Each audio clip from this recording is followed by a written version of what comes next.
Baik, bismillahirrahmanirrahim. Assalamualaikum warahmatullahi wabarakatuh. Waalaikumsalam warahmatullahi wabarakatuh. Alhamdulillahirabbil alamin. Wassalatu wassalamu ala sayyidina Muhammadin sayyidil mursalin wa ala alihi wa ashabihi wa atba'ihi bi ihsan yaumiddin. Allahumma ya rabbana lakal hamdu wa lakal syukru kama yanbaghi li jalali wajhika 'azim sultanik. Allahumma la nuhsi thana'an 'alaika anta kama athnayta 'ala nafsik. Allahumma ati nufusana taqwaha wa zakka anta khairu man zakkaha anta waliyyu mulaha.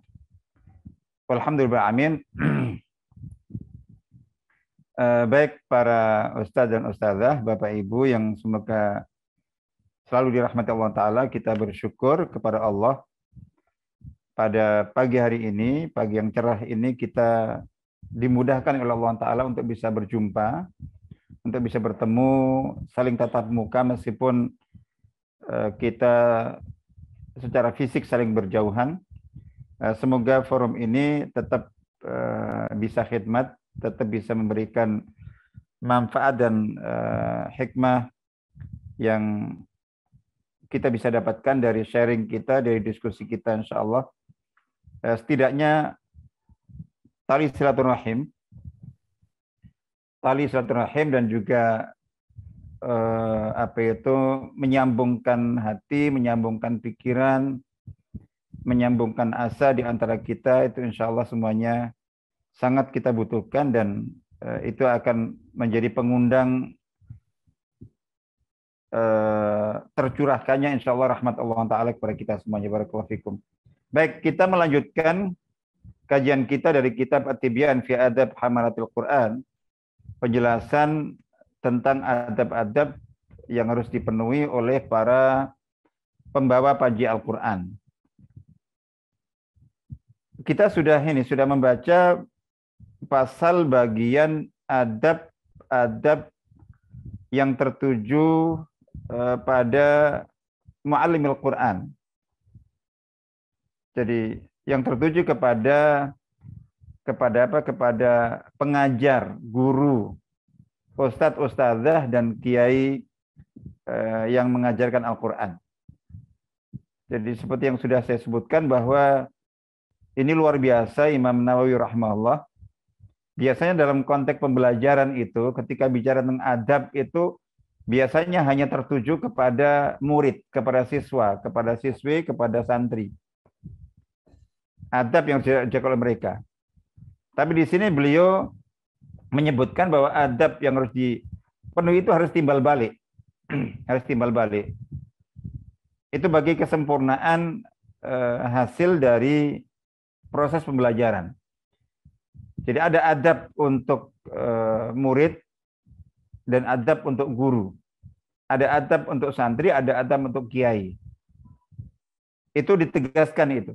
Jadi tidak hanya murid santri saja yang harus beradab, tapi juga ustadz dan kiai.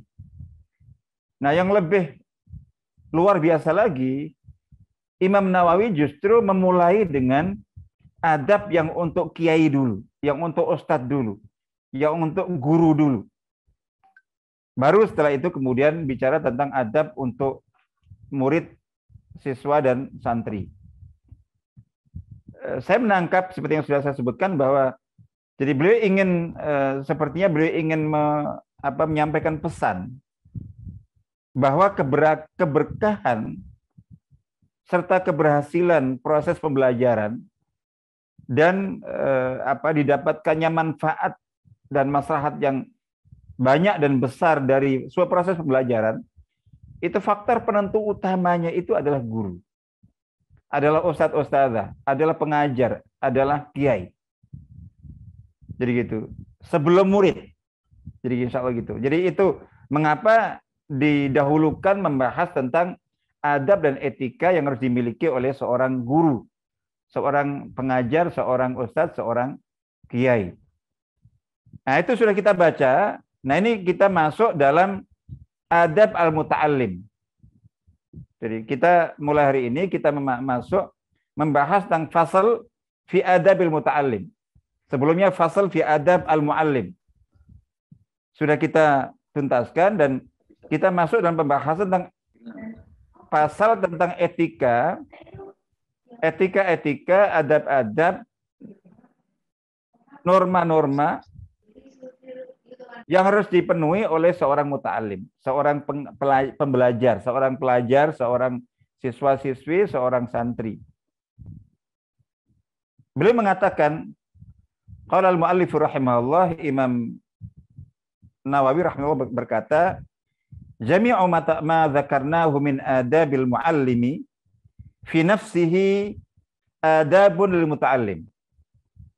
Semua yang telah kita sebutkan di antara adab-adab bagi seorang muallim, seorang guru, seorang ustadz, seorang kiai dalam dirinya, kita sudah sebutkan semuanya. Adab yang harus dimiliki oleh seorang muallim dalam dirinya, seperti ikhlas, jadi gitu, sabar, tawadhu, jadi semangat memberikan, berbagi kemanfaatan dengan murid, jadi cinta, jadi terus zuhud, jadi semua yang disebutkan itu, jadi adab-adab untuk guru itu juga sekaligus adab untuk murid. Jadi gitu. Sehingga sama dalam hal itu. Jadi kecuali adab-adab yang memang terkait dengan, jadi adab-adab yang disebutkan bagi untuk guru yang memang ini khusus terkait dengan status beliau sebagai guru. Nah, itu berarti khusus untuk guru. Khusus untuk guru. Jadi gitu. Jadi misalnya dia harus jadi ini dikatakan misalnya pasal ke-8 misalnya bahwa dia harus mendidik, misalnya itu. Jadi mendidik muridnya dengan adab-adab dan etika-etika yang sesuai dengan sunnah, yang terpuji itu secara bertahap. Nah, itu memang khusus guru. Jadi memang khusus untuk guru.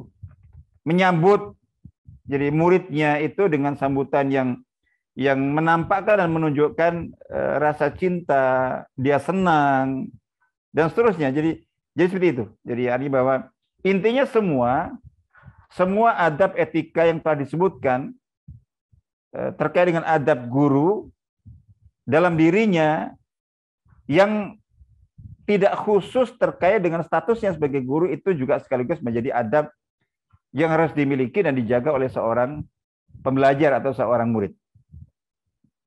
Nah, kemudian di sini tegaskan wa min adabihi ayajtaniba al-asbab asy-syaghilata 'anit tahsil. Jadi ini sangat penting sekali, yaitu bahwa di antara adab dan etika yang harus dimiliki oleh seorang murid, seorang santri, seorang pelajar atau pembelajar adalah dia harus menjauhi semua faktor penyebab yang menyibukkan dia, jadi gitu, memecah perhatiannya dari tujuan untuk menuntut ilmu. Jadi artinya bahwa seorang pelajar ketika ingin belajar dan diharapkan proses pembelajaran yang dilakukan itu akan menghasilkan atau memberikan hasil yang baik, ilmu yang bermanfaat dan berkah, jadi gitu. Itu dia harus menyiapkan diri dengan persiapan yang sebaik-baiknya.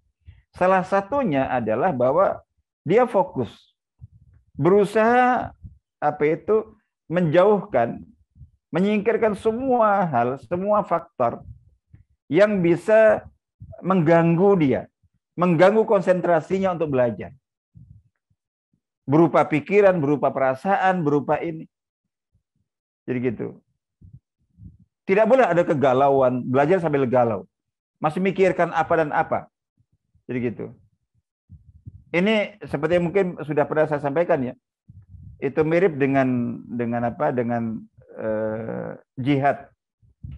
Kan ada hadis sahih yang menyebutkan bahwa ketika salah seorang nabi itu mau berangkat untuk berjihad, berperang menghadapi musuh-musuh Allah Ta'ala, itu beliau menyampaikan tentang 3 golongan orang di antara umatnya yang tidak boleh ikut berangkat dalam perang.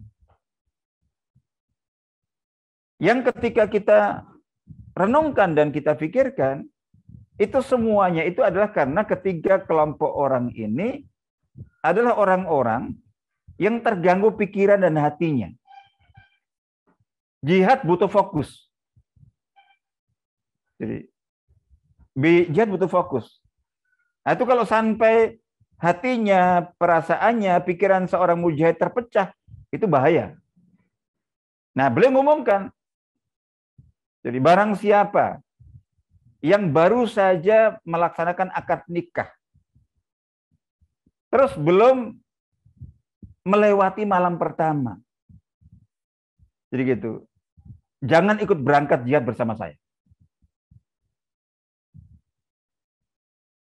Pasti pikirannya kacau. Di medan tempur, menghadapi musuh, itu masih terbayang kemana-mana. Yang pertama. Yang kedua, jangan pula ikut berangkat bersama saya seseorang yang baru saja memulai itu proses pembangunan rumah. Ini jangan dibayangkan rumah seperti sekarang ya. Rumah kayak dulu yang mungkin bisa berdiri dalam sehari 2 hari. Jadi berhari, sehari, 2 hari, 3 hari gitu. Ya rumah yang sudah dibuat dibuat tiang-tiangnya sudah dipancangkan, baru segitu.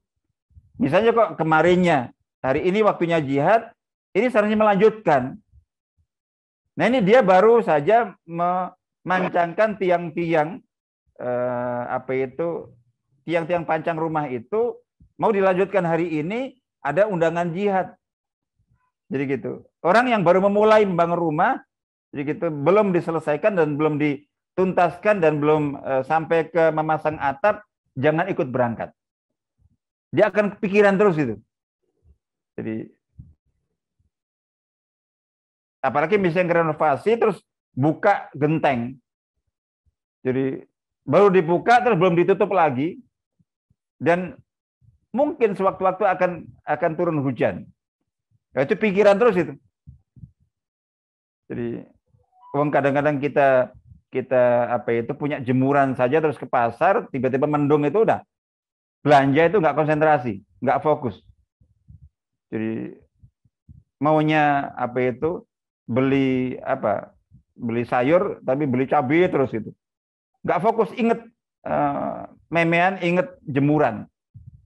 Jadi seperti itu. Nah ini dalam belajar itu butuh fokus. Apalagi belajar Al-Quran, butuh fokus, butuh totalitas. Di sini dikatakan bahwa dia berusaha untuk menghindarkan dirinya, jadi menjauhkan segala hal yang bisa menyibukkan, jadi menyibukkan pikirannya, menyibukkan perasaannya, menyibukkan hatinya dengan hal-hal yang lainnya, sehingga dia tidak bisa fokus itu. Itu yang paling utama di sini disebutkan. Dikatakan illa sababan labudda minhu lil hajah. Ya kecuali memang ada sesuatu yang memang tidak mungkin tidak, misalnya gitu. Baik, lalu kemudian wayam bagi ayyutahhira qalbahu minal adnas liyaslu hali qabulil qur'ani wa hifdhihi wa istithmari. Dan hendaklah dia, ini murid, santri, itu membersihkan hatinya dari kotoran-kotoran hati, agar hati ini siap untuk menerima Al-Quran, menghafalnya, dan istithmarihi, memetik buahnya. Perhatikan, agar hatinya, jadi faktor hati itu sangat penting. Sebagaimana hati tadi atau pikiran jangan diisi dengan hal-hal yang bisa menyibukkan. Jadi tidak berkah kalau tidak fokus, tidak berkah kalau tidak totalitas, begitu. Pecah konsentrasi, jadi dapatnya setengah-setengah, nggak lengkap ilmunya dan seterusnya. Nah, di antara yang sangat penting adalah jadi khususnya untuk ilmu Al-Quran. Menghafal Al-Quran kalamullah untuk bisa apa itu? Jadi dikatakan di sini untuk menerima Al-Quran, menghafalnya dan istismarihi, memetik buahnya. Menerima Quran, oke. Jadi kita di bawah. Maksudnya gini, apa ini? Kesiapan. Jadi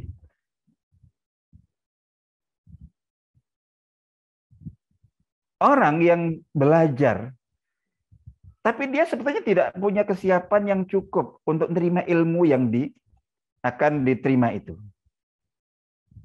Contohnya apa? Misalnya bahwa ini bidang bidang ilmu yang dipelajari dia terpaksa dia seperti nggak cenderung. Ya gitu. Orang yang ini belajar tapi tidak siap untuk menerima ilmu itu. Perhatikan gitu. Karena pertama itu bukan bidang yang diinginkan, nggak tahu mengapa, mungkin terpaksa atau seperti itu. Nah, yang kedua itu adalah mungkin mengapa dia tidak siap itu untuk menerima itu adalah karena mungkin faktor guru. Jadi biasa kan? Jadi mata pelajaran yang sama dengan materi yang sama mungkin persis. Cuman materi itu antara disampaikan, diajarkan oleh guru yang disuka dengan guru yang tidak disuka beda. Ini kesiapan seseorang untuk itu. Itu contoh ya, contoh. Ini dikatakan qabul Al-Quran, menerima ilmu Al-Quran. Jadi ada orang belajar memang nggak siap menerima. Jadi gitu. Seperti orang dinasihati, nasihatnya bagus, benar. Tapi kalau orangnya nggak siap, momennya nggak tepat, jadi gitu. Atau penyampainya itu, ini yang menyampaikan nasihat yang bagus, tapi yang menyampaikan itu orang yang dibenci oleh yang dinasihati, nggak akan diterima. Sebagus apapun. Jadi ini qabul ya.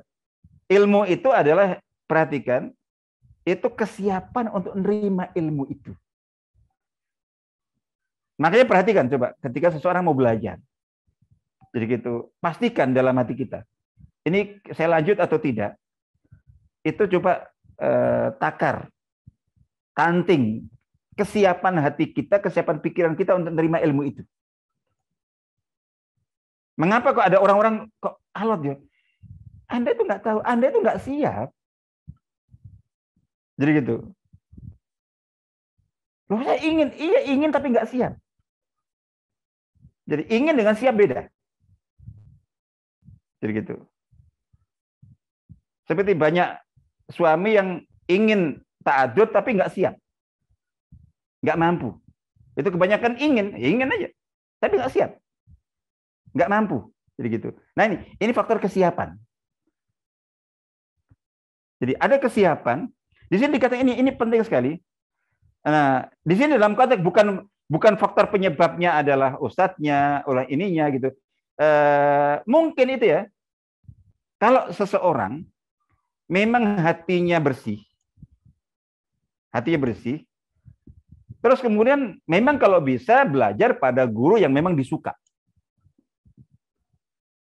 Tapi kalau hatinya bersih, dia ingin dapat ilmu itu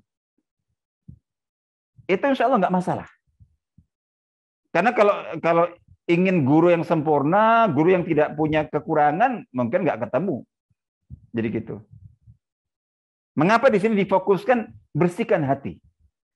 Itu salah satunya untuk mengantisipasi kalau seseorang itu dari sisi kondisi itu harus menerima ilmu dari seseorang yang dia sendiri kurang suka, atau orang yang mungkin kurang menonjol kekurangannya.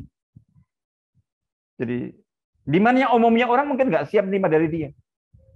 Tapi orang yang hatinya memang bersih dan memang ikhlas tujuannya menerima ilmu dari siapapun, jadi gitu, itu tetap bisa menerima ilmu itu. Makanya di sini sekali lagi saya tinggalkan kesiapan.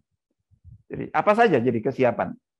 Nah di sini dalam konteks membersihkan hati, karena hati tempat menampung ilmu itu ibarat tanah.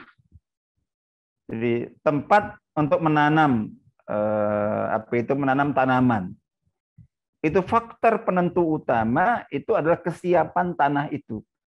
Tanah yang gembur, tanah yang sudah diinikan, contoh kayak gitu. Jadi seperti itu. Itu tanah yang disiapkan betul sampai kemudian udah ditanami. Nah, itu baru kemudian dirawat, dipupuk, itu pelengkap. Tapi aslinya, nah di sini faktor. Nanti apakah dapat ilmu atau tidak, nanti ada tetap proses diulang, ada murojaah kalau menghafal Quran. Tapi asli pertama kali itu tanahnya subur, hati ini subur, hati ini soleh, layak untuk diisi Al-Quran.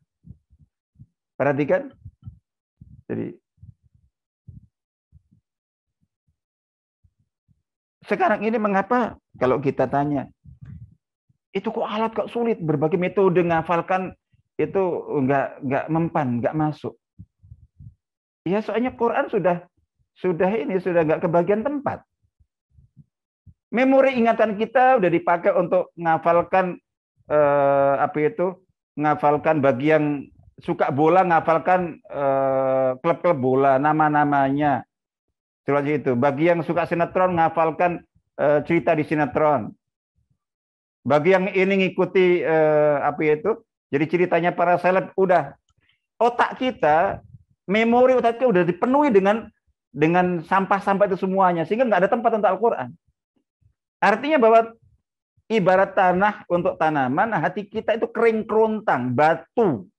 Jadi gitu. Kalau mau, jadi suburkan. Nah, kita tahu bagaimana cara menyuburkannya di sini, maksudnya dengan membersihkan dari kotoran-kotoran, sampah-sampah, supaya siap, relevan untuk menerima Al-Quran. Ini pertama menerima Al-Quran. Perhatikan, kesiapan menerima dulu. Jadi Quran, kalau belajar hadis menerima ilmu hadis, belajar ini menerima itu apa itu kesiapan. Jadi yang kedua hifzihi, menghafal. Kalau sudah siap menerima, ngafal insya Allah lebih mudah. Jadi gitu. Jadi ini bahwa ngafal lebih mudah. Yang ketiga wastismarihi. Istismar itu ada dua makna. Asli kata istismar itu adalah akhdul samarah. Jadi kata-kata samarah itu buah. Samar itu buah, istismar itu untuk mendapatkan samar atau as-samarah. Memetik buah. Jadi buah yang kita bisa dapatkan dari kita belajar ilmu Al-Quran, membaca Quran, menghafal Quran, itu kan ada banyak buahnya. Yang sudah jelas pahalanya. Tapi selain pahala, Quran bisa melindungi kita. Quran itu pengundang rahmat bagi kita semuanya. Kodah Quran itu, Masya Allah. Artinya berarti kita bersama Al-Quran. Quran itu kalamullah, firman Allah. Artinya kita bersama Allah. Nah, itu perlindungan, rahmat, jadi kemudahan, barokah Al-Quran. Itu semuanya buah. Itu seberapa kita bisa mendapatkannya. Sekali lagi tadi, ditentukan pertama kali oleh kesiapan hati kita, kesiapan pikiran kita untuk menerima, untuk menghafal. Jadi gitu. Dari istismar.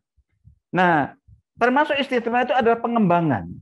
Istismar itu juga berarti investasi. Yang lebih sering dikatakan istismar itu investasi. Jadi investasi. Termasuk pengembangan. Jadi artinya bahwa Quran yang kita pelajari, ilmunya yang kita baca, yang kita hafalkan itu jadi investasi bagi diri kita.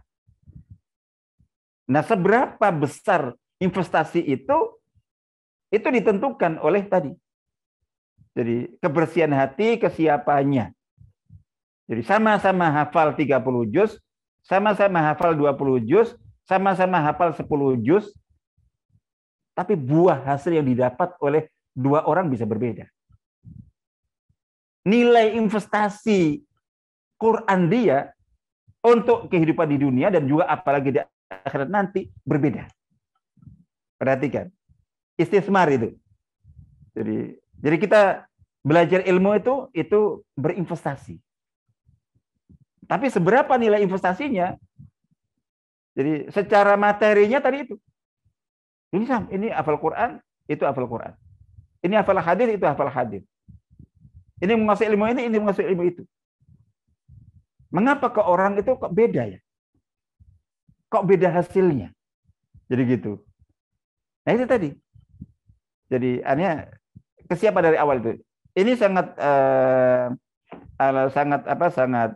ini sekali, dan di sini diingatkan tentang hadis yang sangat terkenal riwayat Imam Bukhari dan Muslim, hadis Sayyidina Nu'man bin Bashir radhiyallahu anhu, di mana dikatakan faqad sahha an Rasulillah SAW annahu qala. Jadi di dalam hadis sahih dari Nabi SAW beliau bersabda, ala inna fil jasadi mudghah idza salahat salahal jasadu kulluh wa idza fasada fasadal jasadu kulluh ala wajhil qalb.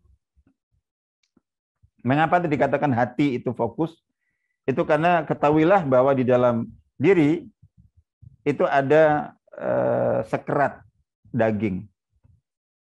Jadi satu komponen daging yang jika sekerat daging itu baik, maka baik seluruh diri. Ketika dia buruk, rusak itu semua aspek diri. Maka termasuk bahwa jadi ilmu, apalagi Al-Quran yang didapat itu seperti apa dan bagaimana, investasi yang membanggakan atau yang mengecewakan, itu tergantung hati. Kalau hatinya baik, hatinya salah, hatinya relevan, hatinya siap, insya Allah semuanya akan baik. Jadi, tapi ketika hatinya rusak, penuh dengan kotoran, jadi gitu. Itu seperti itu. Baik, di sini saya sebutkan karena rupanya ini campur-campur. Nah, ini yang tadi saya sebutkan, di sini juga disebutkan waqad ahsanal qailu biqauli. Jadi ada seseorang yang mempunyai perkataan yang sangat bagus, yatibul qalbu lil ilmi kama tatibul ardu li zira'ah. Jadi baiknya hati, siapnya hati untuk menerima ilmu itu sama seperti siapnya tanah untuk ditanami. Jadi, tanaman gitu. Terus di sini disebutkan wayam bagi ayat yatawadda ali muallimihi wa yata'addab ma'ahu wa in kana asghar minhu sinnan. Hendaklah seorang pelajar atau seorang murid itu bersikap tawadhu, hormat kepada gurunya, menjaga etika dan sikap beradab dengan dia, meskipun sang guru itu lebih muda darinya. Banyak sekarang. Jadi sebenarnya dulu juga begitu. Ada guru-guru itu yang usianya lebih muda daripada murid-muridnya. Ya kita ambil contoh lah ketika Imam Syafi'i umur belasan tahun itu sudah diizinkan oleh gurunya untuk berfatwa, untuk mengajarkan ilmu. Kita bayangkan muridnya itu umurnya berapa? Jadi mungkin lebih, ya mayoritas tua semua. Jadi gitu. Dan itu biasa banyak gitu. Sekarang pun juga begitu. Nah itu jadi penghargaan kita itu sikap tawadhu. Coba ini mungkin tidak mudah ya, tidak mudah. Dan ini sebenarnya bukan hanya kepada guru.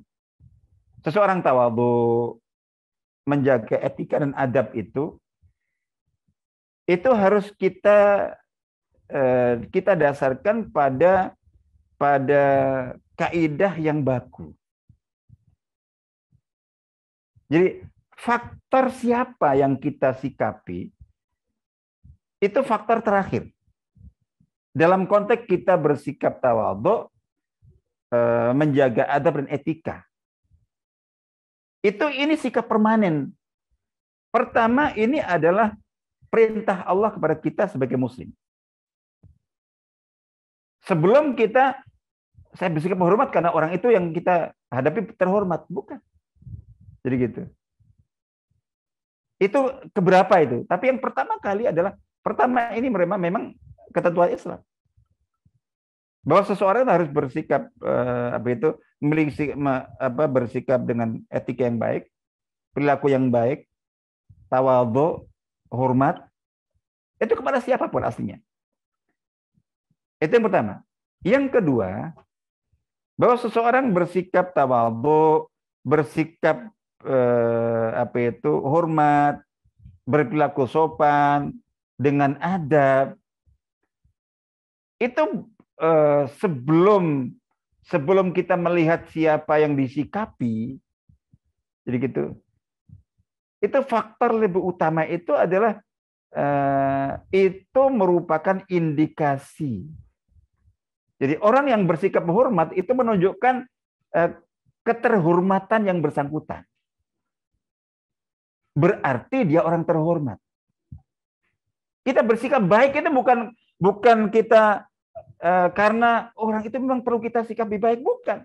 Karena kita ingin menjadi orang baik. Jadi gitu. Dia nggak layak, bukan masalah dia nggak layak atau nggak pantas dibaiki.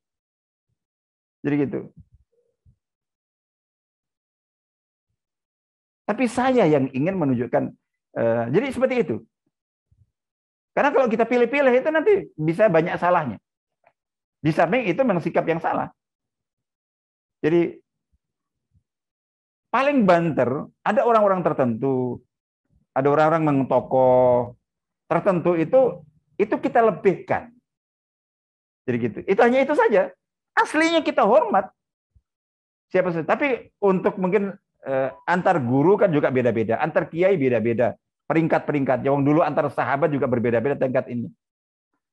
Tentu nggak benar misalnya bahwa menyikapi Sayyidina Abu Bakar, Umar, Utsman, Ali, sahabat-sahabat agung itu seperti menyikapi umumnya sahabat yang biasa-biasa saja. Jadi gitu. Tentu ada spesialnya, tapi sebelum pembedaan faktor siapa yang disikapi, itu seseorang, sahabat dulu itu menyikapi orang lain siapapun dia, memang standar begitu. Standar sikap hormat.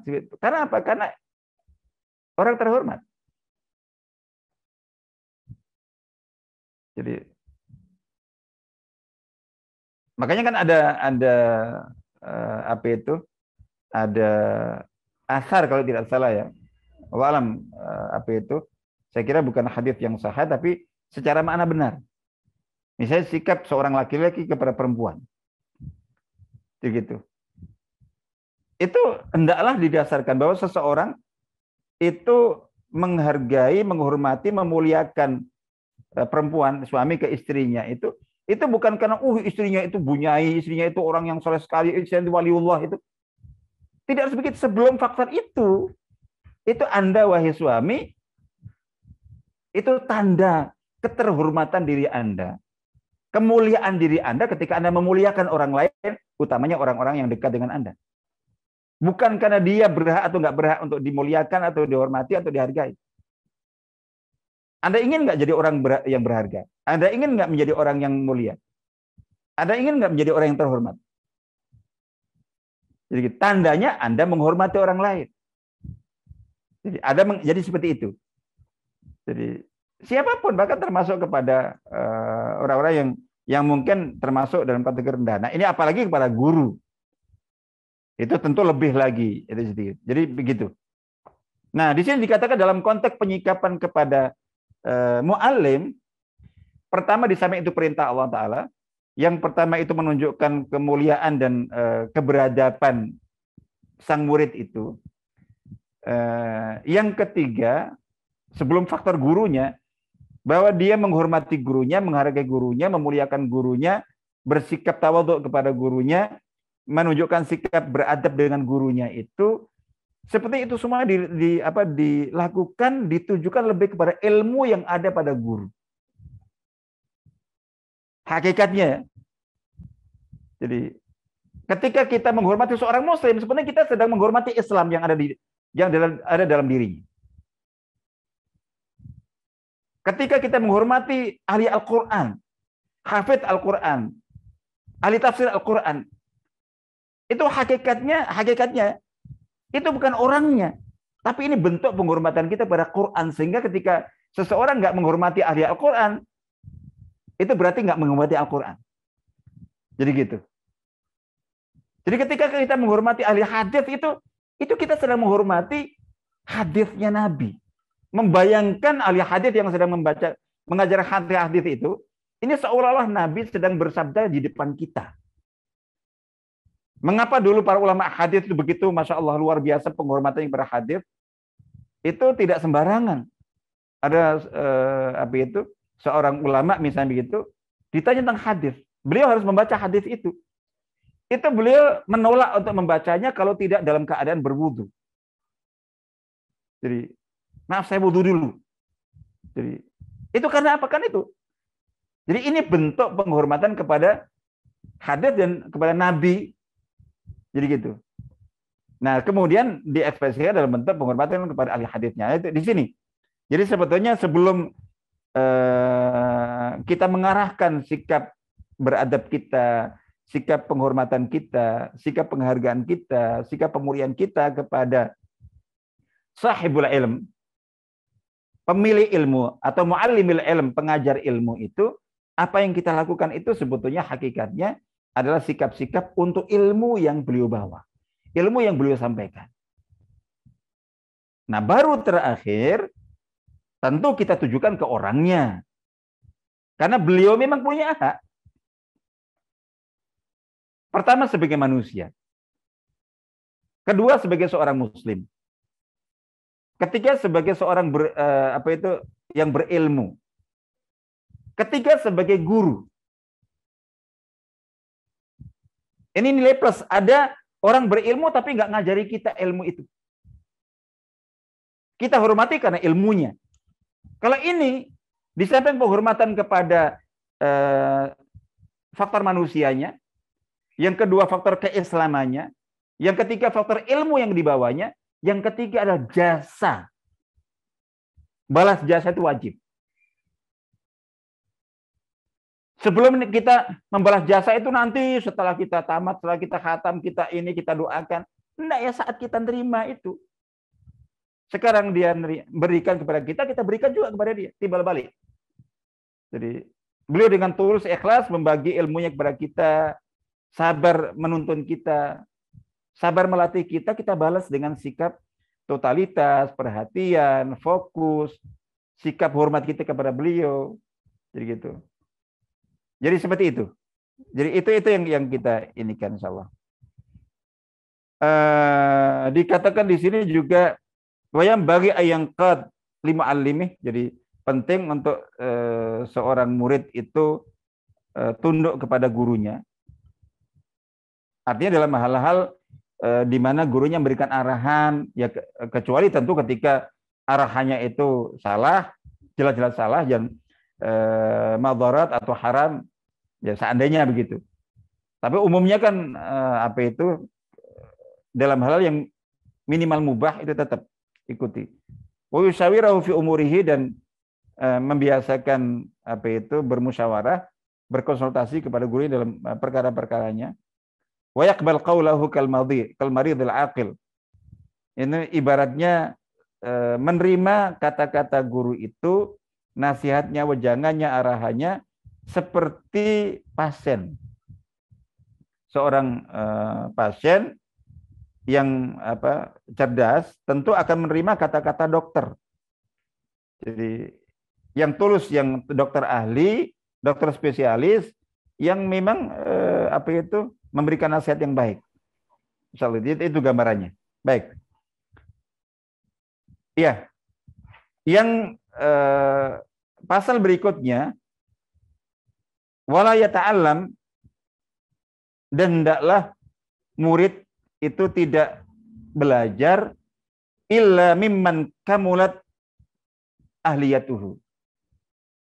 Kecuali dari seseorang yang sempurna keahliannya di bidang ilmu yang sedang dia pelajari.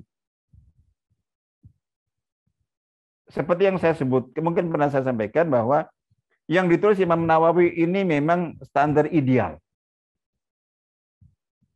Ya seperti yang waktu kita baca tentang ikhlas itu. Mungkin hampir tidak ada yang bisa memenuhi seperti itu sekarang. Jadi gitu. Tapi nggak kita tolak, ya sudah. Itu kita menuju ke sana. Nah ini juga begitu. Kalau ini kita pahami tekstual, mungkin nggak akan ketemu kita. Mau belajar apa saja, misalnya sekarang. Belajar Quran dari seseorang yang sempurna keahliannya. Jadi maksudnya keahlian di sini, mohon maaf, ini bukan keahlian dari sisi kemampuan ya. Ahliyatu di sini itu saya juga salah. Jadi sempurna kelayakannya untuk menjadi guru. Jadi sempurna kelayakannya menjadi guru. Ini sebelum bicara tentang kemampuan ilmu yang dimiliki, beliau menguasai ilmu itu kesolehannya dulu. Jadi gitu. Artinya kalau di sini, meskipun ada yang Masya Allah ilmunya luar biasa, tapi kalau ada masalah di akidahnya. Jadi akidahnya aman. Ibadahnya aman. Akhlaknya aman secara umum ya. Bukan kok sempurna, nggak ada salah. Tapi maksudnya secara umum, standar umum itu aman. Baik, saleh, begitu. Terus ilmunya itu memang sudah khatam. Jadi gitu. Itu kita katakan bahwa mungkin susah. Misalnya bahwa apakah guru-guru Al-Quran, misalnya di mana, di Wafa atau di mana, itu udah sempurna. Kalau kita nunggu nyari yang sempurna, nggak ketemu. Jadi dalam berbagai sisinya. Nah, cuman itu idealnya. Dan mungkin zamannya Imam Nawawi waktu itu banyak yang seperti itu. Masya Allah, memang pakar betul. Ahli hadits, Masya Allah. Jadi hafal semua kitab hadits. Ahli tafsir, menguasai semua kitab tafsir. Ahli fikih, Masya Allah. Jadi kayak gitu. Kemampuannya, terus kemudian kesalehannya jangan ditanya. Jadi seperti itu. Nah, cuman yang jelas sekarang dikatakan, makanya di sini dikatakan kamulat ahliyatuhu. Jadi kelayakannya menjadi guru itu sempurna. Zaharat diyanatuhu. Jadi jelas tampak. Jadi keberagamaannya, jadi itu jelas. Jelas. Ya semua yang kenal beliau itu orang-orang yang menjaga agama dalam hal akidah, ibadahnya, standar. Minimal standar, akhlaknya, Masya Allah. Jadi watahaqqaqat ma'rifatuhu. Jadi juga terbukti ma'rifatuhu di sini itu kalau dalam konteks yang terkenal itu lebih ke arah ilmu hati. Ma'rifah itu pengetahuan, tapi ma'rifah itu jadi kalau kamulat ahliyatu itu dari sisi keilmuan. Terus zaharat diyanatu dari sisi keagamaannya, kesalehannya. Jadi tahaqqaqat ma'rifatuhu, ini orang yang sudah sampai ke level arif, dikatakan al-arifu billah. Jadi ini yang mungkin lebih terkenal di dunia tasawuf atau tarikat. Seseorang yang sudah itu. Nah, intinya dari sisi hati. Ini faktor hati ya. Jadi keikhlasannya, zuhudnya, syukurnya, sabarnya, Masya Allah. Jadi seperti itu. Wastaharat siyanatuhu. Jadi ini bahwa dikenal memang bahwa beliau adalah orang yang menjaga diri. Terjaga kehormatannya. Insya Allah itu. Baik. Faqad qala Muhammad ibn Sirin, salah seorang ulama, Imam Muhammad ibn Sirin wa Malik ibn Anas, Imam Malik ibn Anas wa ghairuhuma minas salaf, dan selain kedua beliau di antara para ulama salaf mengatakan hadzal ilm din, ilmu ini ilmu Al-Qur'an, ilmu hadis, ilmu fikih, ilmu akidah, ilmu ini agama. Fanzuru amman ta'khuduna dinakum.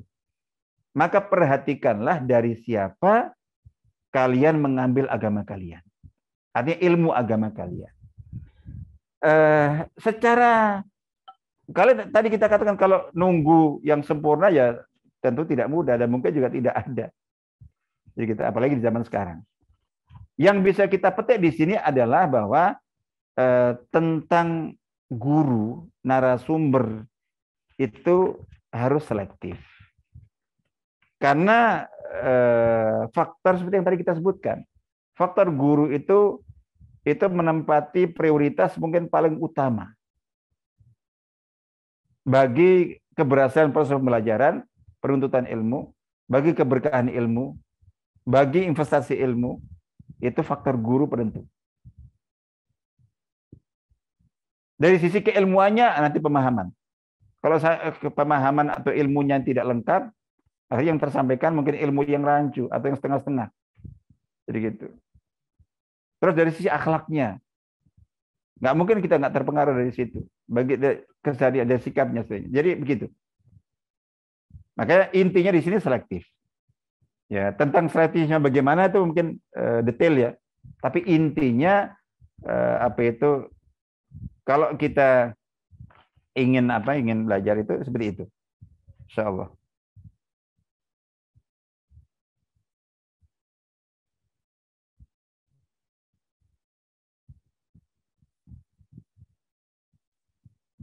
Wa alaihi ayanzura muallimahu bi'anil ihtiram. Dan dia santri wajib menyikapi atau melihat gurunya dengan mata penghormatan dan pemuliaan. Wa ya'taqid kamala ahliyatihi wa rujhanihi ala tabaqatihi. Jadi bagaimanapun kondisi sang guru itu, hendaklah dia berusaha untuk menanamkan keyakinan guru saya sempurna. Guru saya hebat. Itu penting. Meskipun kita tahu bahwa dia ada kekurangan. Tapi coba tanamkan, yakinkan diri kita bahwa ini. Itu untuk kepentingan kita. Jangan sampai seseorang belajar pada orang lain, tahu kekurangannya, terus itu mengganggu kekurangan itu. Jadi, iso tadi ingin, bisa tadi ya. Diragukan, itu udah, nggak akan manfaat. Jangan dipaksakan kalau nggak bisa gitu. Jadi, udah bayangkan, insya Allah, udah, bismillah. Minimal dia lebih baik, lebih berilmu daripada saya. Minimal katakan itu. Itu penting. Itu penting. Jadi ini bahwa bahkan tadi dikatakan bahwa udah bayangkan bahwa gurumu sempurna. Gurumu tanpa cacat. Ini ada perhatikan, ini ada contoh yang menarik sekali. Jadi ada dikatakan bahwa wa kana ba'dul mutaqaddimin idza dhahaba ila muallimihi tasaddaqa bi syai'. Untuk dapat berkahnya ilmu, itu ada sebagian generasi terdahulu ketika pergi ke gurunya, itu dia bersedekah. Ini sebagai tawasul. Jadi agar supaya dia mendapatkan keberkahan ilmu dari guru siapapun dia. Nah, terus di sini waqala. Sedekah itu sebagai tawasul untuk doa dia ini. Perhatikan. Dia berdoa, Allahumma stur aiba muallimi anni. Ya Allah, tutup rapatlah aib guruku dari aku.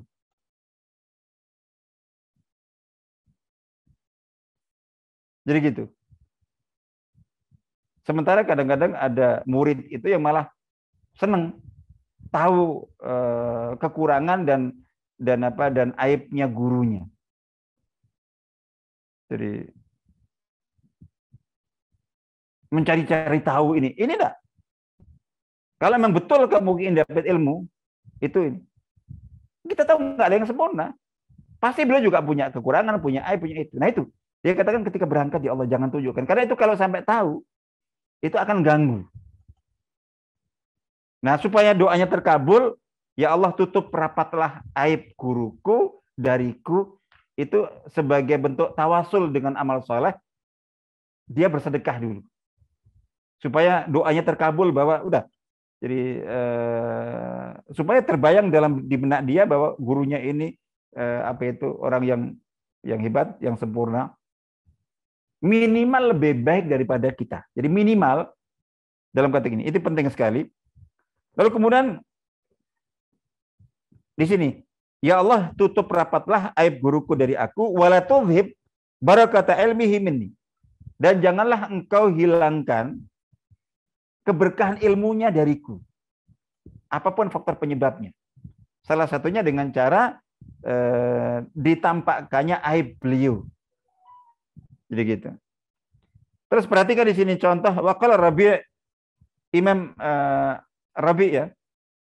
Ibn Sulaiman Al-Muradi ini salah seorang ulama pewaris, murid Imam Syafi'i, pewaris ilmu Imam Syafi'i, penyebar ilmu Imam Syafi'i. Jadi Imam Ar-Rabi' ini. Kitab itu ditulis itu dari hasil didikte. Jadi Imam Syafi'i mendiktekan ilmunya kitab kepada muridnya ini, Imam Ar-Rabi'. Imam Ar-Rabi' ini rahimahullah berkata, "Majtara'tu an ashrabal ma'a wasyafi'i yanzuru ilayya haibatan minhu, haibatan lahu." Jadi aku tidak sanggup minum air ya saat Imam Syafi'i melihatku. Jadi saking apa ya? Karena apa? Karena hormat atau karena besarnya harisma Imam Syafi'i kepada dia. Jadi kayak contoh sahabat. Itu banyak sahabat itu saking hormatnya kepada Nabi, itu tidak mampu menatap Nabi secara penuh, itu nggak mampu. Ada kisah sahabat Amr bin As radhiyallahu anhu itu begitu. Beliau waktu jahiliyah itu salah satu orang paling bencinya kepada Nabi. Masya Allah. Tidak ada orang yang paling beliau bayangkan ingin dapat kesempatan untuk dibunuh kecuali Nabi waktu itu. Tapi begitu masuk Islam, itu dikatakan tidak ada orang yang paling dia beli cintai kecuali Nabi. Nah itu bentuknya itu tadi, hormat itu. Tidak pernah. Padahal beliau sahabat yang kental dengan Nabi. Jadi gitu. Tapi tidak pernah sanggup menatap Nabi. Paling melihat terus langsung nunduk. Sehingga beliau cerita, seandainya saya diminta orang, tolong saya gambarkan Nabi itu seperti apa sosoknya. Saya nggak mampu. Karena saya nggak melihat Nabi secara penuh, itu nggak pernah. Saking hormatnya. Di sini, ini Imam Ar-Rabi' Al-Muradi itu misalnya bahwa mau minum, Imam Syafi'i ngelihat nggak jadi. Sudah diangkat gelasnya gitu, dia Imam udah nggak bisa, mungkin gemetaran, jangan daripada jatuh ditaruh lagi. Dilihat Imam Syafi'i ini. Apalagi Imam Malik. Jadi Imam Malik itu terkenal, Imam Malik itu harismanya itu mengalahkan gubernur. Jadi gubernur Madinah itu nggak berani ngundang Imam Syafi'i, Imam Malik. Jadi saking hormatnya karena memang terkenal dia. Jadi harismanya itu masya Allah luar biasa, wibawanya itu. Jadi ketika Imam Syafi'i rahimahullah kan masih belasan tahun ya, dari Mekah dikirim oleh ibundanya ke Madinah untuk belajar kepada Imam Malik. Imam Malik sudah jadi tokoh besar, ulama besar. Imam Syafi'i masih ABG. Nah, Imam Syafi'i kan terhormat ya, mulia karena memang termasuk dari keturunan suku Quraisy. Jadi ketemu dengan Nabi di kakek keberapa. Nah, Akhirnya kemudian karena muridnya Imam Syafi'i banyak, Imam Malik itu banyak sekali di Madinah. Nah ini agar supaya Imam Syafi'i bisa totalitas belajar sehingga mendapatkan perhatian khusus, itu akhirnya kemudian Imam Syafi'i itu dibekali, dibawain surat pengantar dari gubernur Mekah untuk gubernur Madinah. Supaya disampaikan, diantarkan secara khusus ketemu dengan Imam Malik. Oke, Imam Syafi'i berangkat sampai ke Madinah, menyampaikan surat dari gubernur Mekah ke gubernur Madinah.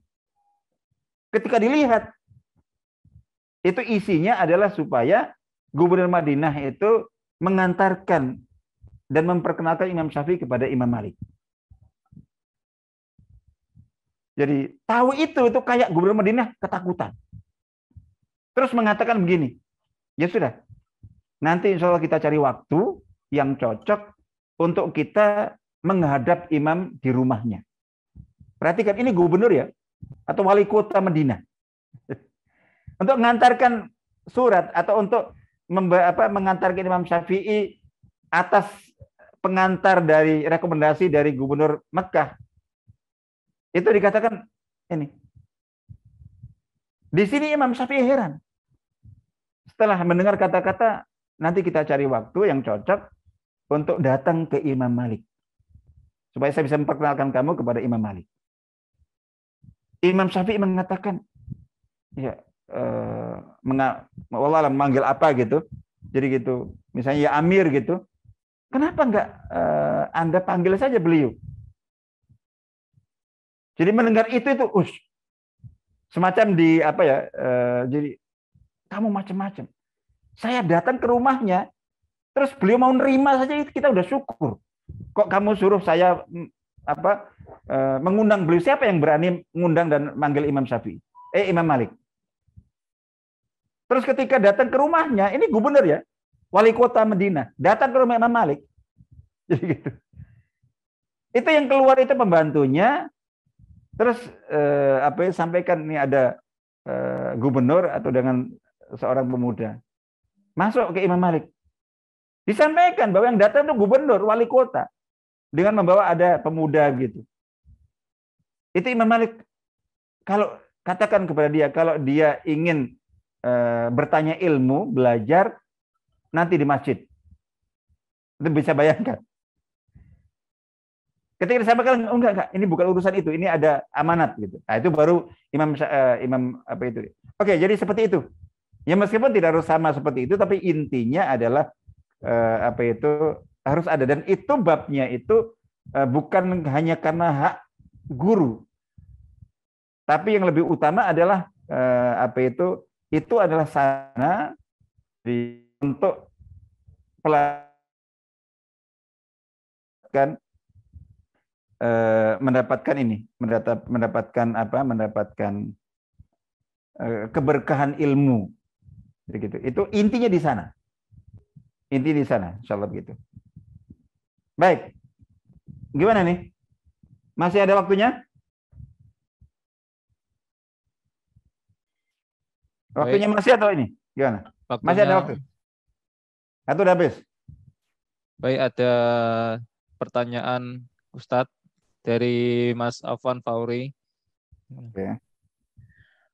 Bagaimana hukumnya membaca surat di Al-Quran diniatkan tujuan tertentu, bukan ikhlas karena Allah? Misalnya gini nih, surat Al-Waqi'ah.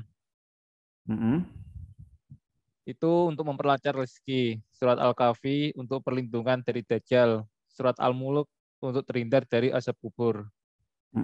Oke. Itu bagaimana Ustadz? Jadi itu kan ada harapan ya.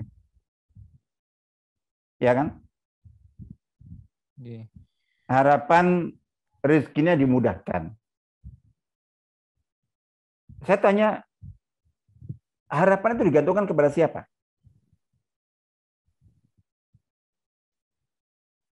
Yang diharapkan memberi rezeki dan melancarkan rezeki siapa?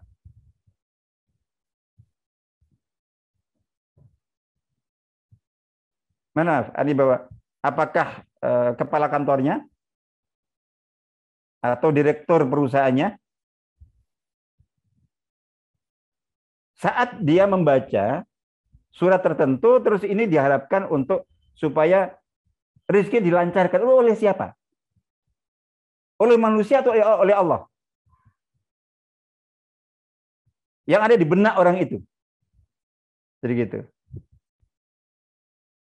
Ketika seorang pedagang mau berangkat ke tokonya, itu sholat duha. Dengan niat supaya dagangnya laris. Nah, harapan dagangan laris itu digantungkan kepada siapa? Orang tua. Ketika anaknya masuk ke ruang ujian akhir, UNAS, UN, ini ada orang tua yang bersamaan dengan anaknya jam masuk jam 7, 7.30, waktunya masuk ke ruang ujian, jadi gitu. Atau tes CPNS, atau tes ngelamar kerja di mana. Terus ada orang tua yang membackup itu dengan puasa, dengan sedekah. Ada yang masuk masjid dengan niat iktikaf. Iktikafnya untuk salat duha, tilawah Quran, zikir, doa, istighfar, itu semua dilakukan itu untuk membackup anaknya supaya anaknya dilancarkan. Untuk itu semuanya. Ya, apalagi nah, kita katakan selama itu dalam rangka untuk membackup harapannya, dan harapan dan doa itu digantungkan kepada Allah supaya Allah melancarkan rezekinya. Supaya Allah memudahkan anaknya menjawab soal dan mendapatkan ranking. Jadi gitu.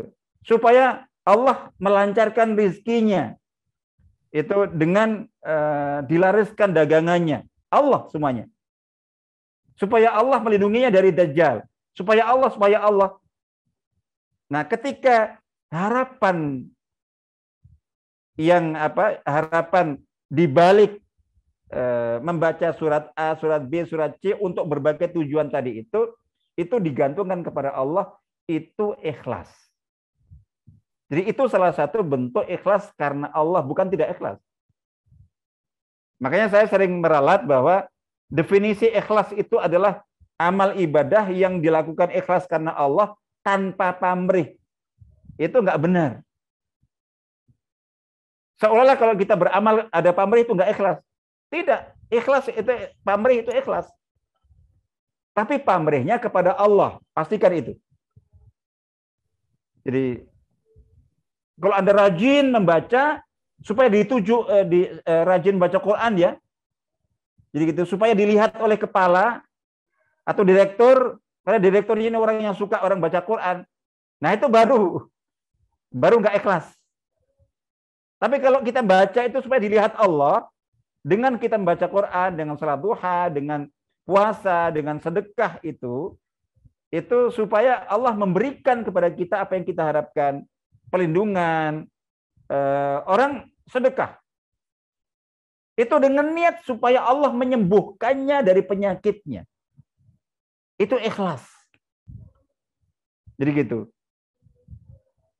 Itu jadi ikhlas itu amal karena Allah. Nah, karena Allah itu bermacam-macam bentuknya. Beramal karena cinta kepada Allah.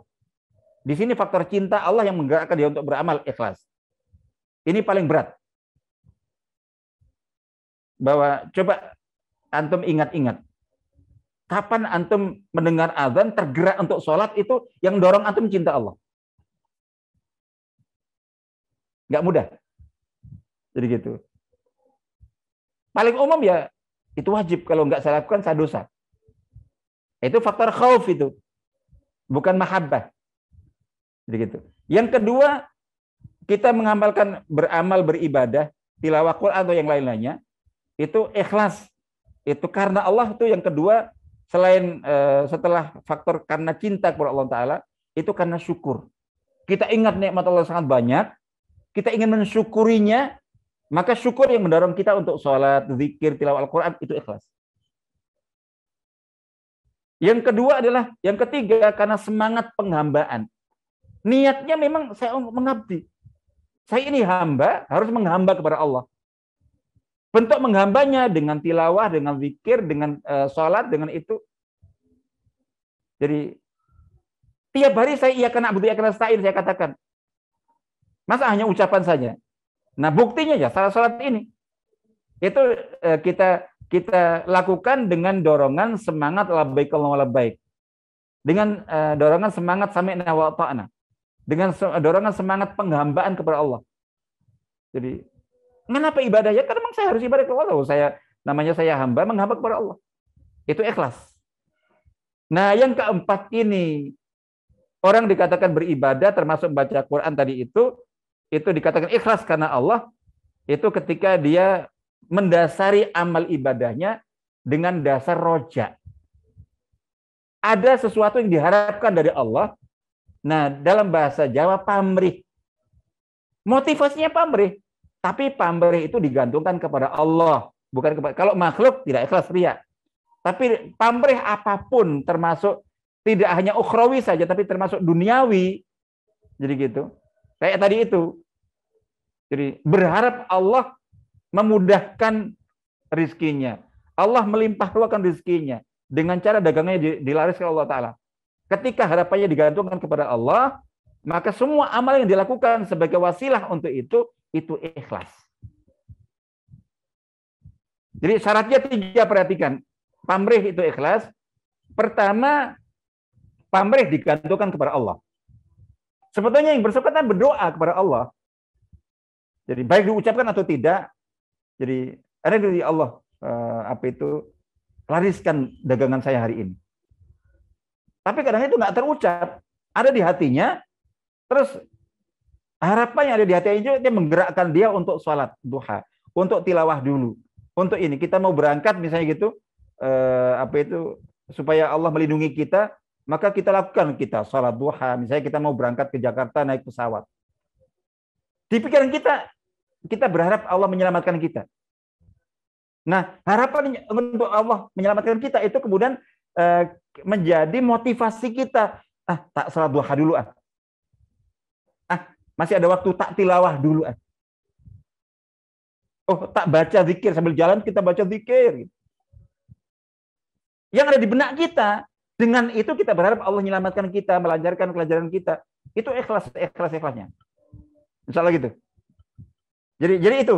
Yang pertama adalah pamrih kita gantungkan kepada Allah. Yang kedua, yang dipamrihkan itu syar'i, minimal mubah. Orang miskin ingin kaya, sakit ingin sembuh. Itu syar'i semua. Jadi gitu. Orang melamar kerja ingin diterima. Yang penting pekerjaannya halal. Jadi gitu. Daftar sekolah diterima. Ujian ingin dapat nilai, itu mubah semuanya. Termasuk ini jomblo mau pengen dapat jodoh. Itu membaca ayat ini, surat ini, semacam itu ikhlas, itu bukan gak ikhlas. Jadi kecuali kalau ngafal Qur'annya itu diperdengarkan ke calon mertuanya supaya mertuanya nerima, itu baru riya. Berarti pamrih digantungkan ke mertua, ke orang tua, itu baru ini. Tapi ketika kita gantungkan kepada Allah, itu ikhlas. Meskipun yang kita harapkan, yang kita pamrihkan itu duniawi. Insya Allah gitu. Baik, jadi insya Allah itu ya. Barakallahu fikum. Baik, yang kedua pertanyaan dari hamba Allah, Kiai, apakah menikah dulu atau thalabul ilmi? Gimana? Pertanyaan yang kedua dari hamba Allah, apakah thalabul ilmi atau menikah dulu? Jadi kaidahnya begini. Ketika kita dihadapkan pada dua pilihan atau lebih, itu selalu kaidahnya adalah, jadi ketika ada pilihan itu kan ada ini terkenal dalam termasuk dalam menyikapi perselisihan dan perbedaan dalam pendapat tentang makna hadis, makna tafsir Al-Qur'an atau fikih, itu terkenal di para ulama, dan ini juga menjadi kaidah umum. Jadi ketika kita bisa memadukan al-jam'u itu qabla tarjih. Padukan dulu. Jadi gitu. Selama bisa dipadukan, itu padukan. Baru ketika jalan atau opsi memadukan antara keduanya. Artinya memadukan itu apa? Ya dua-duanya lakukan. Jadi memang harus bertentangan ya. Banyak contoh. Jadi itu yang ya syekh-syekh dulu banyak yang ini ada murid masih baru, tapi syekh itu punya firasat, kayaknya prospek. Ini calon. Udah, diambil mantu dulu, dinikahkan dengan putrinya. Sampai seniornya pada iri. Ada senior-senior yang mengharap-harap gitu, ruwajin gitu supaya dipilih itu. Yang dipilih malah yang baru. Masih belajar. Nggak punya apa-apa lagi. Jadi gitu. Nggak punya apa-apa. Jadi gitu. Nah itu, insya Allah kalau memang ini talibul ilmu betul, semakin semangat. Tapi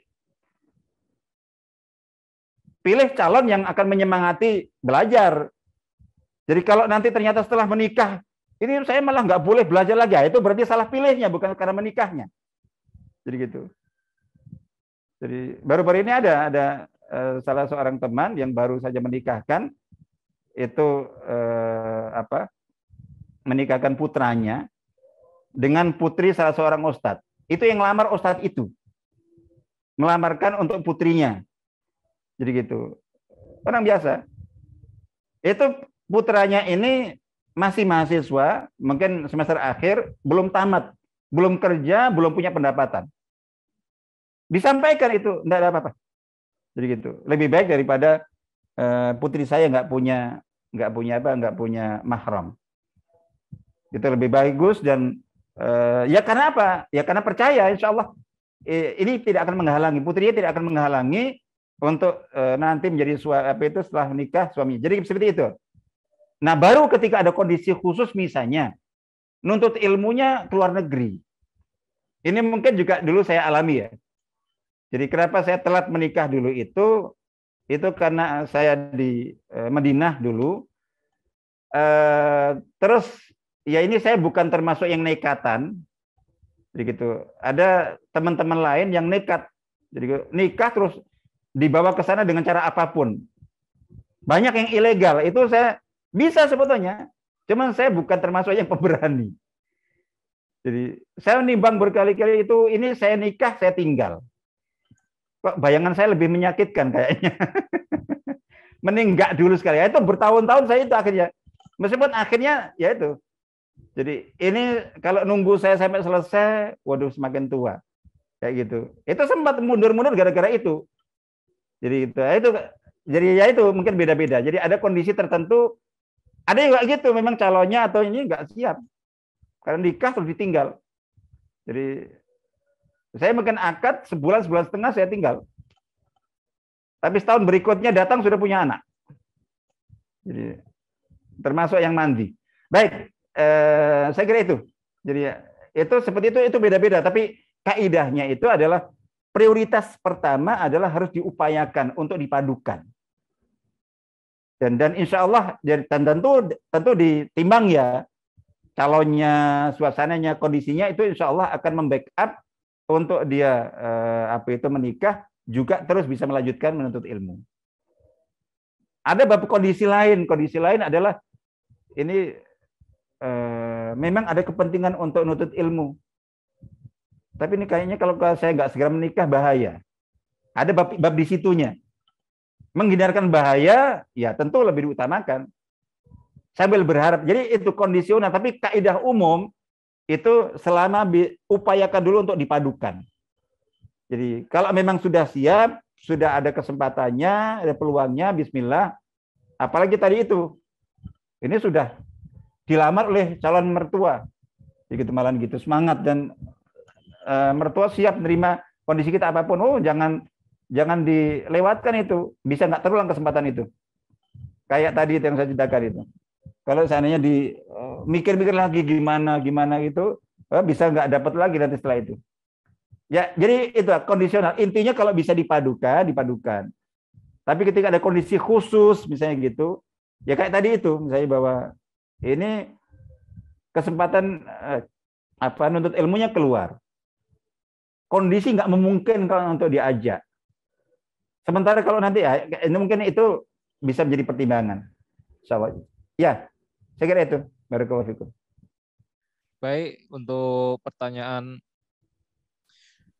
saya kira itu saja, nggih. Masih pertanyaannya, mohon maaf sudah waktunya sudah habis. Jazakallah khairan untuk Kiai Haji Ahmad Mudofar LCMA Amin untuk wa iyyakum paparan insyaallah. kajiannya. Baik, sebagai penutup saya mohon dengan hormat Kiai Haji untuk memimpin kita dalam doa penutup. Monggo. Baik, Al-Fatihah. A'udzubillahi minasyaitonir rajim. Bismillahirrahmanirrahim. Alhamdulillahirabbil alamin, arrahmanir rahim, maliki yaumiddin, iyyaka na'budu wa iyyaka nasta'in. Ihdinas siratal mustaqim, siratal ladzina an'amta 'alaihim ghairil maghdubi 'alaihim waladdallin. Amin. Bismillahirrahmanirrahim. Alhamdulillahirabbil alamin. Hamdan yuafi ni'amaka fi mazidah ya rabbana lakal hamdu kama yanbaghi li jalali wajhika wa sultanik. Allahumma shalli ala sayyidina Muhammad wa ala sayyidina Muhammad walhamdulillahi alamin. La ilaha illa anta subhanaka inna kunna minadh-dhalimin. Allahumma inna nahnu abiduk banu imaik nawasina biyadik madin fina hukmuk adlun fina qadha'uk nas'aluka Allahumma bikulli ismin huwa lak sammaita bihi nafsak aw anzalta fi kitabika aw 'allamta ahadan min khalqik aw ista'tharta bihi fi 'ilmi al-ghaib 'indak an taj'al al-Qur'ana rabi'a qulubina wa nura sudurina wa jalaa'a ahzanina wa dhahaba humumina wa ghumumina wa shifaa'a asqamina wa amradina وشفاء أسقامنا وأمراضنا وسائقنا وقائدنا إلى صراطك المستقيم وإلى جناتك جنات النعيم يا رب العالمين. رب اللهم ارحمنا بالقرآن، اللهم احفظنا بالقرآن، اللهم اعنا بالقرآن، اللهم وفقنا بالقرآن، اللهم اجمع كلمتنا على القرآن يا رب القرآن يا رب العالمين. ربنا آتنا في الدنيا حسنة وفي الآخرة حسنة وقنا عذاب النار. سبحان ربك رب العزة عما يصفون وسلام على المرسلين والحمد لله رب العالمين. والسلام عليكم ورحمة الله وبركاته.